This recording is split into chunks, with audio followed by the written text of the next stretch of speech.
새벽 기도 때 이 자리에 서서 말씀을 전했는데 또 이렇게 여러 성도님들 앞에서 말씀을 전하는 게 처음이라 제가 무척 떨립니다. 여러분 뒤에서 많이 응원해 주시고 기도해 주셨으면 좋겠습니다. 장래가 촉망되는 35살의 한 사업가가 있었습니다. 그때 그가 아주 가벼운 노이로제 증상을 가지고 상담실을 찾았습니다. 그의 어린 시절 이야기를 하면 굉장히 아주 슬프기도 하고 굉장히 기적적인 이런 일들이 일어났는데요. 시카고 슬럼가에서 태어난 그는 사생아로 태어났습니다. 사생아로 태어났고 그의 어머니는 또 시각장애와 청각장애 이렇게 두 가지 장애를 가진 중복장애자였습니다. 하지만 어린 젖먹이를 혼자의 힘으로 키운 아주 대단한 분이셨죠. 그런데 그가 5살이 되던 때 미국 주정부는 그의 어머니가 아이를 제대로 양육할 수 없다고 판단했습니다. 그래서 사전 설명이나 예고도 없이 아이를 다른 곳에 위탁을 시켰던 거죠. 그는 그 위탁 가정을 3군데나, 한 군데도 굉장히 마음이 힘들었을 텐데 3군데나 전전하면서 보살핌이나 사랑을 받기는커녕 무관심 속에서 자라났습니다. 그런 그가 15살 되던 해에 그는 아주 큰 아픔을 겪습니다. 뇌혈관의 선천성 동맥류가 파열되어서 몸의 한 부분이 마비되는 그런 일이 생겼습니다. 또 그뿐만 아니라 그 다음 해에는 그가 마지막 위탁 가정을 나와서 결국은 혼자 살게 되는 그런 어려움을 겪게 됩니다. 이런 상황이라면 여러분들 어떻게 생각합니까? 그가 잘 살아갔을까요? 여러분들도 그의 인생에 어떤 인생을 살아갔을지 대강 짐작하셨을 텐데 그 예상을 반영한 듯이 그 소년이 17살이 되던 그 해에 사소한 폭행 사건으로 감옥살이를 했습니다. 그리고 그는 감옥에서 정신진료조차도 받지 못한 상태로 또 그 감옥에서 나왔습니다. 6개월간의 감옥살이를 마치고 출감했을 때 당국에서는 그를 그냥 내버려 둔 것이 아니라 또 감사하게도 어느 조그마한 회사의 말단 직원으로 그를 취직을 시켜주었습니다. 그를 지켜본 모든 사람들은 그에 대해서 부정적인 장래를 예감을 했습니다. 잘 되겠어? 오래 가겠어? 그만둘 거야. 금방 그만둘 거야. 그런 생각들을 다들 했는데 그 예상을 뒤엎고 그는 취직한 지 3년이 될 무렵에 그 회사가 생긴 이래로 가장 나이 어린 과장이 되었다는 것이죠. 그뿐만 아닙니다. 그는 동료 여직원과 결혼을 해서 가정을 꾸리고 자기 사업을 또 벌여서 크게 성공했다는 그런 이야기입니다. 그런 그 젊은 사업가가 자신의 어린 시절의 이야기를 이 상담실을 찾아와서 이야기를 했습니다. 그리고 그를 상담했던 분은 여러분들이 알고 계실지 모르겠지만 미국의 굉장히 유명한 상담 치료학자인 스카펙입니다. 몰건 스카펙을 아시는지 모르겠습니다. 그 스카펙은 그가 어렸을 때 그 엄청난 고난과 역경을 경험하고도 어떻게 이런 성공적인 삶을 살아갈 수 있었을까라는 생각을 합니다. 그리고는 이 스카펙은 이렇게 정의했습니다. 야, 이거는 흔하지 않은 인생, 이런 기적적인 인생은 혼자서는 할 수 없어. 자신의 노력은 할 수 없어.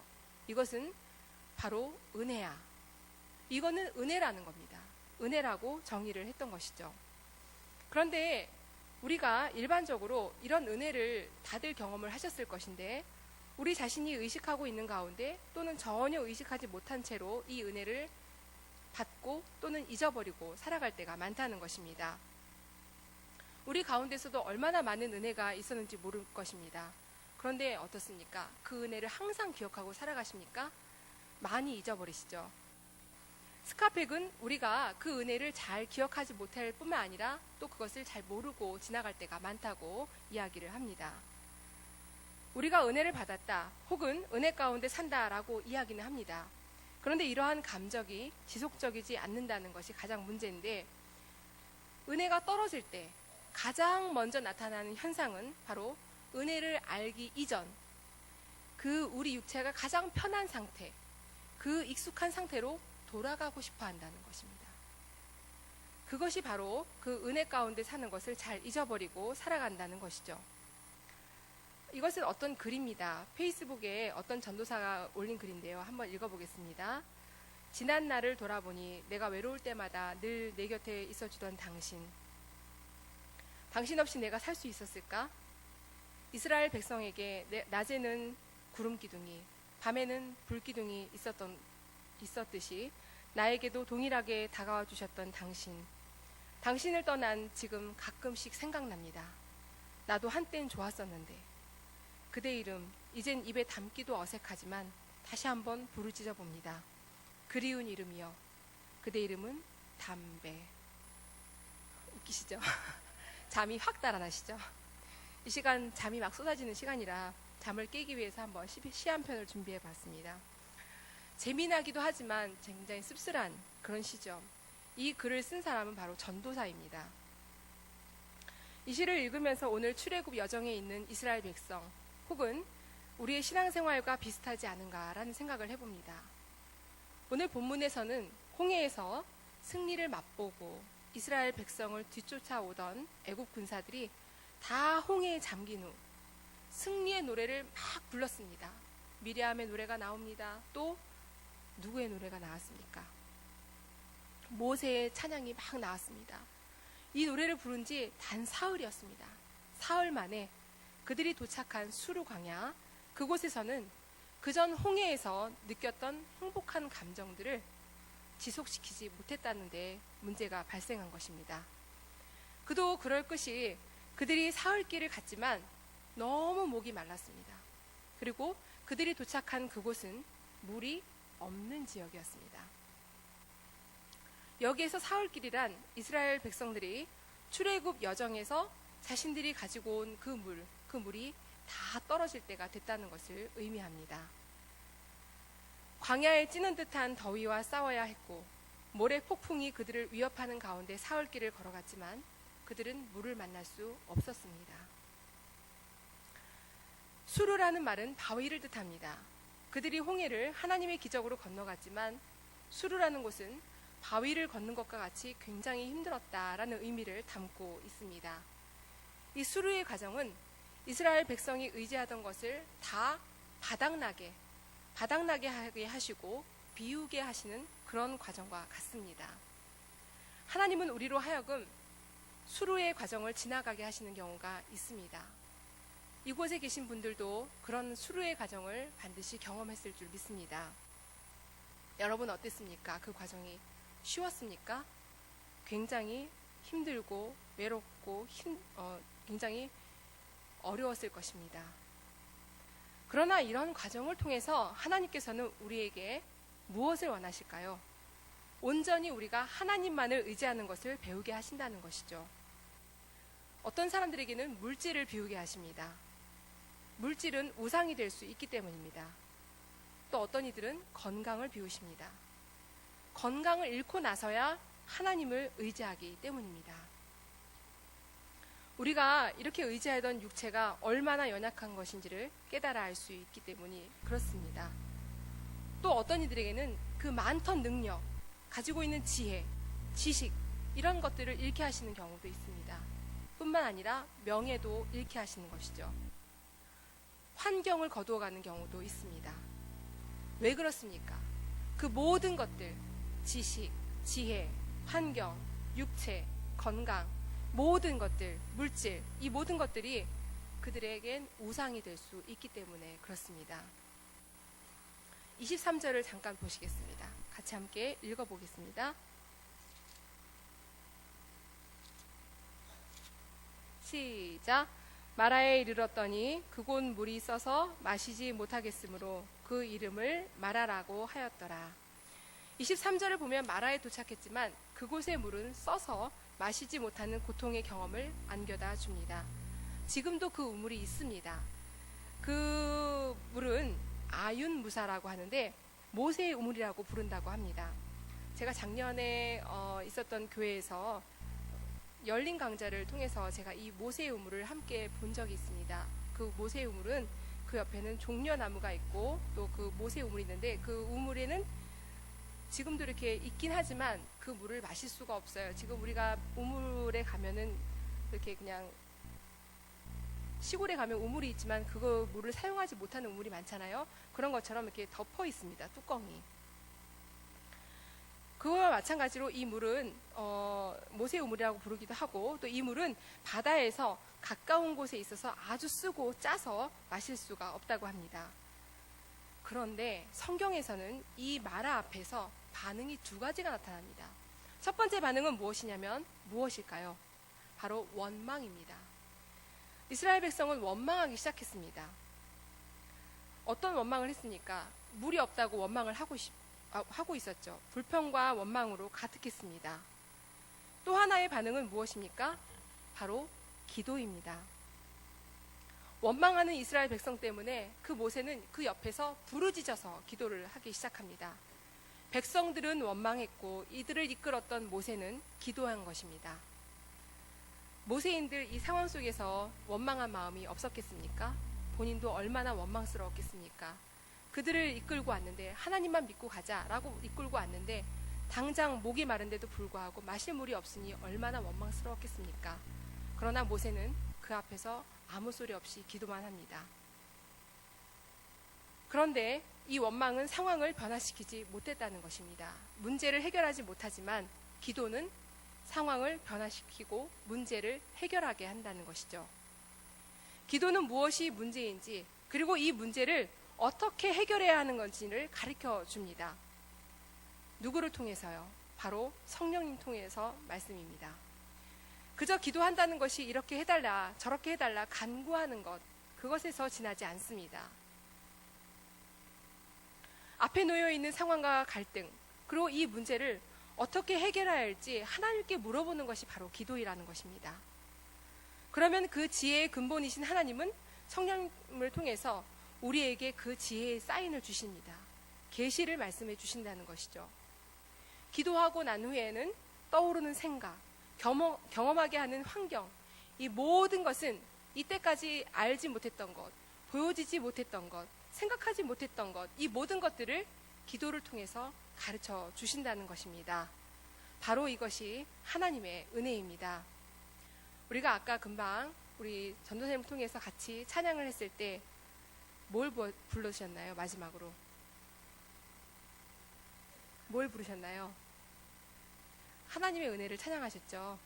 그렇습니다. 제가 정말 얼마나 깜짝 놀랐는지 모릅니다. 정말 우리가 그 하나님의 은혜를 말로는 얘기합니다. 말로는 이야기하지만 그 하나님의 은혜를 얼마나 여러분들이 실감하고 그것을 경험하며 살아가십니까?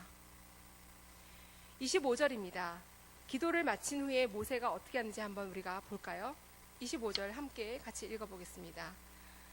이르시되 너희가 너희 하나님 나 여호와의 죄송합니다. 모세가 시작. 모세가 여호와께 부르짖었더니 여호와께서 그에게 한 나무를 가리키시니 그가 물에 던지니 물이 달게 되었더라. 거기서 여호와께서 그들을 위하여 법도와 율례를 정하시고 그들을 시험하실세. 기도를 마친 후에 모세는 하나님의 말씀에 순종해서 마라에 쓴 물에 한 나무를 던졌습니다. 하나님의 말씀에 순종했기 때문에 던진 것이죠. 이 나무는 학자들에 의하면 대추 야자 나무일까라고 추측합니다. 이 나무는 짜고 쓴 물을 달게 하는 그런 효력을 가지고 있다고 합니다. 이전에 말씀드린 아윤무사, 즉 그 모세의 우물 옆에는 대추 야자 나무가 아주 울창하게 있습니다. 모세는 이 나무가 쓴 물을 달게 한다는 이 법칙을 잘 알고 던졌을까요? 그렇지 않았습니다. 그냥 하나님께서 그 옆에 있는 나무까지를 던져라, 그래서 던졌을 뿐이지 그것이 그 나무가 그런 효력을 발생한다는 생각을 전혀 하지 못했을 것입니다. 그러나 기도 후에 하나님께서 지혜를 주셔서 마라 옆에 있는 울창에 있는 이 나무를 던졌더니 이 물은 단물이 되었을 거라는 추측을 해볼 수 있는 것이죠.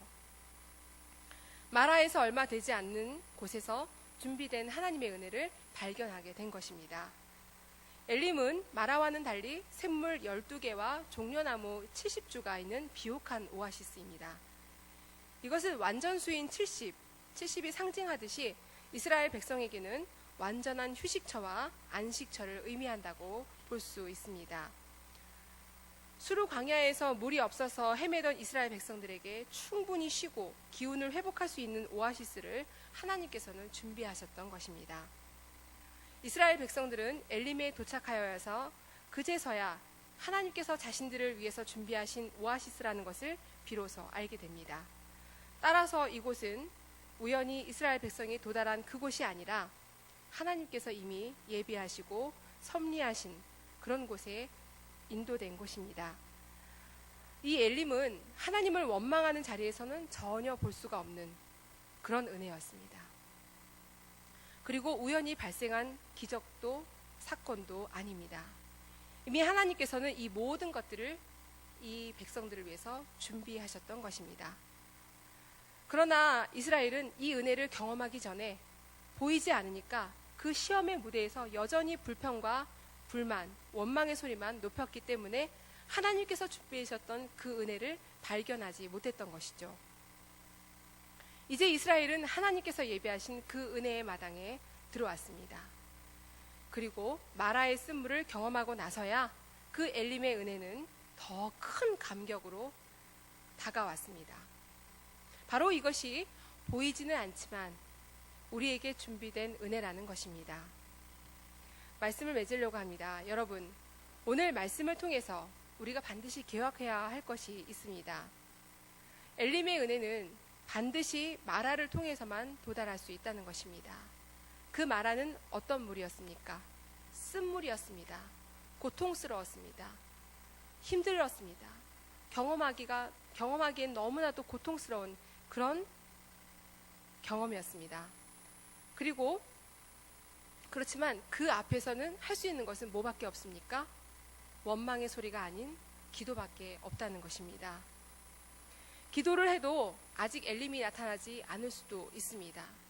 엘림을 찾아서 기도를 했지만, 하나님이 기도하라 그래서 열심히 기도했지만 엘림이 나타나지 않을 수도 있다는 것입니다. 그때 우리는 무엇을 해야 됩니까? 좀 더 견뎌야 합니다. 원망의 소리는 절대로 은혜를 바꿀 수가 없습니다. 하나님의 은혜를 경험할 수가 없다는 것입니다. 더 기도하면서 더 기다려야 합니다. 그래야지만 하나님께서 준비하신 그 은혜를 만날 수 있는 것입니다. 우리와 항상 동행하시는 그 주님은 우리에게 은혜를 주시기를 원하시지 원망의 소리를 내기 위해서 우리를 시험하에 보시지 않습니다. 우리는 그 은혜를, 그 준비된 은혜를 만나러 가야 되는데 우리가 무엇을 해야 되겠습니까? 그 자리에서 기도할 수밖에 없다는 것을 여러분과 함께 나누기를 원합니다. 하나님께서 준비하신 은혜 여러분 받고 싶으시죠? 지금 오늘은 종료주일입니다. 이 종료주일 한 주간 동안 예수님의 그 고통 함께 우리도 나누면서 한 주간을 견디면서 기도하시면서 한 주간을 지나보기를 원합니다. 그러면 어떻게 하시겠습니까? 하나님께서 그 부활의 은혜, 그 엘림의 은혜를 우리에게도 만끽할 수 있도록 허락하실 줄 믿습니다. 하나님께서 준비하신 그 은혜의 엘림 들어가시는 저와 여러분들 되시기를 간절히 소망합니다. 기도하시겠습니다.